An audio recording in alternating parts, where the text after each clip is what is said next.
Cold feet that just won't warm up, even under blankets, can feel frustrating and a little confusing.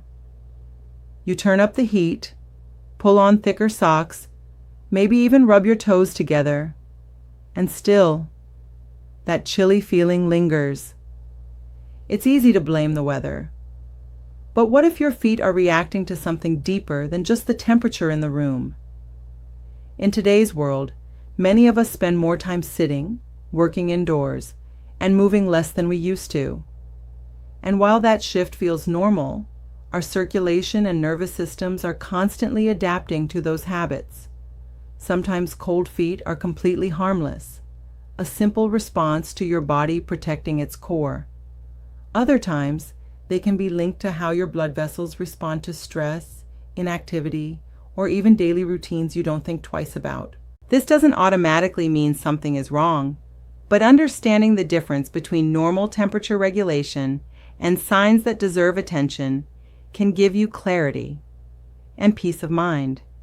If this sounds familiar, tell me in the comments. Do your feet get cold even when the rest of you feels fine?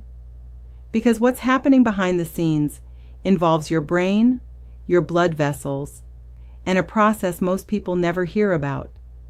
And once you understand it, you'll see cold feet in a completely different way. Stay with me. This is where things start to make sense. Cold feet might seem like a small annoyance, something you blame on winter, tile floors, or sitting too long. But when that chilly feeling keeps showing up, even in a warm room, it can quietly spark a bigger question in the back of your mind. Is this normal? Or is my body trying to tell me something? The way we live today is very different from even a decade ago. Many people spend hours sitting at desks, working remotely, scrolling on phones, or streaming late into the night. Movement has become optional instead of automatic. And while modern life has made many things easier, our bodies are still wired for regular motion, changing temperatures, and daily physical activity. Circulation, especially to the hands and feet, responds directly to those patterns. When your feet feel cold, the first instinct is usually to grab thicker socks or turn up the heat. That makes sense. But temperature regulation isn't just about the air around you. It's a coordinated process involving your blood vessels, your nervous system, and a small but powerful part of your brain. In many cases, cold feet are completely harmless. Your body is designed to protect your core, your heart, lungs, and brain first. When you're exposed to cooler air, blood vessels in your extremities narrow temporarily. This process, called vasoconstriction, helps conserve heat. Once you warm up or start moving, those vessels relax again, and circulation returns to normal.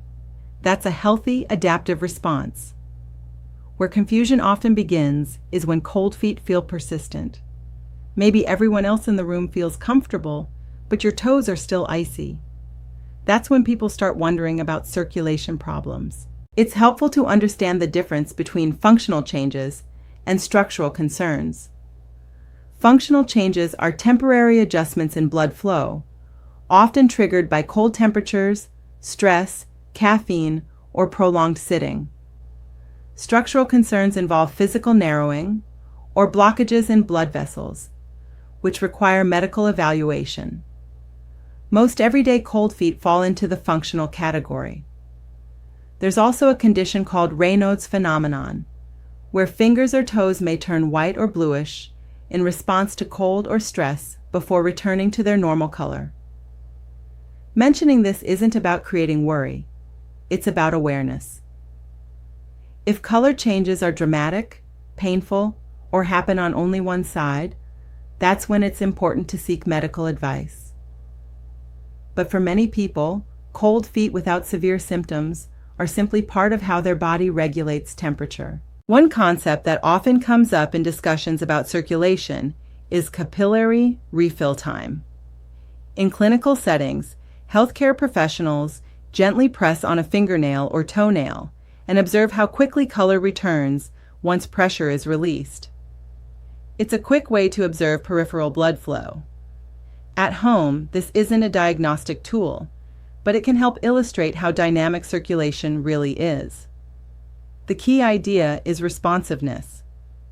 Blood vessels that can tighten and relax efficiently tend to maintain healthy flow.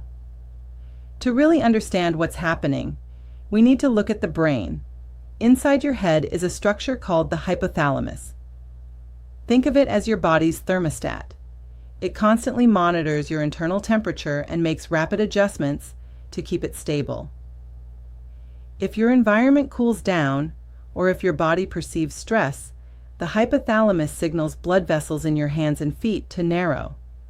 That keeps warm blood closer to vital organs. What's fascinating is that stress can trigger responses similar to cold. When you're anxious, rushing to meet a deadline, or overstimulated by caffeine, your nervous system shifts into a more alert state.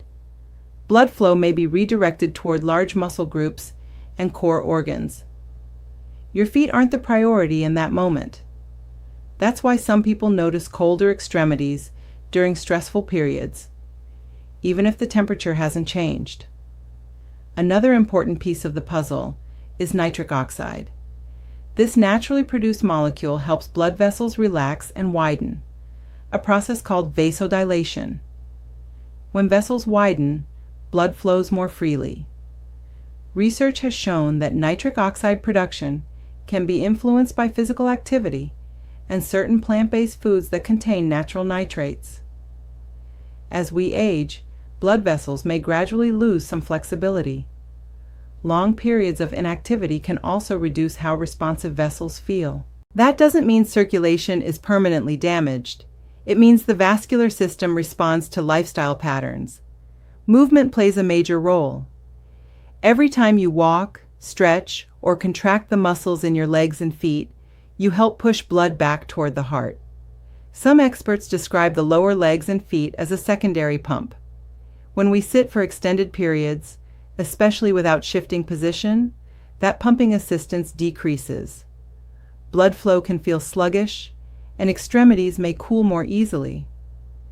Simple daily habits can influence this. Standing up periodically, taking short walking breaks, gently rotating your ankles, or flexing your toes while seated can all encourage circulation. These aren't dramatic interventions. They're reminders that the body thrives on motion. Temperature variation is another factor often discussed in wellness conversations. Gradually ending a warm shower with slightly cooler water, for example, may stimulate blood vessel responsiveness. The emphasis is on gradual and moderate changes. The body adapts best to consistency, not extremes. Sudden or intense exposure isn't necessary for most people. Nutrition also fits into the broader picture. Leafy greens and vegetables like spinach, arugula, and beets contain natural nitrates that the body can convert into nitric oxide. This doesn't mean a single smoothie transforms circulation. Instead, it highlights how overall dietary patterns contribute to long-term vascular health. Hydration matters too. Even mild dehydration can affect blood volume and how warm your extremities feel. One encouraging aspect of human physiology is adaptability. Blood vessels aren't rigid pipes. They're living, flexible structures. Research suggests that with consistent, moderate lifestyle changes, vascular responsiveness can improve over time. Some discussions reference adaptation periods of around 2 weeks when new habits are introduced. That timeline isn't a promise of dramatic change, but it does reflect how quickly the body can begin adjusting. Of course, awareness includes knowing when to pause and seek guidance. Persistent dark discoloration, significant pain, numbness combined with weakness, non-healing wounds, or one foot consistently colder than the other are signs that deserve professional evaluation. Paying attention to your body without jumping to conclusions is the healthiest approach. For many people, though, cold feet are less about disease and more about modern routines. Hours indoors, reduced movement, elevated stress, inconsistent sleep. Circulation doesn't operate in isolation. It reflects overall lifestyle patterns. That's why this conversation goes beyond just toes.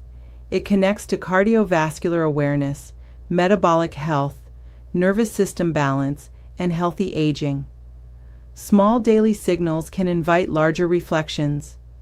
Are we moving enough? Are we managing stress effectively? Are we giving our bodies opportunities to stay adaptable? Health isn't about eliminating every uncomfortable sensation. It's about building resilience. When blood vessels can constrict and relax efficiently, when the nervous system can shift smoothly between stress and rest, the body maintains balance more easily. If you've noticed your feet getting colder during long work days or stressful moments, you're not alone. Many people are experiencing similar patterns in today's lifestyle environment. Sometimes the solution isn't dramatic. It's subtle shifts in movement, posture, hydration, and awareness. If this topic resonated with you, share your experience in the comments. Do your feet tend to get colder after sitting for hours? Or during stressful days? Your story might help someone else recognize patterns in their own routine. And if you found this discussion helpful, consider liking and sharing it with someone who's been quietly wondering about the same thing. These conversations build awareness, and awareness is often the first step toward better long-term health. Because sometimes the smallest signals from the body are gentle reminders. Reminders to move, to breathe, to adjust, and to pay attention.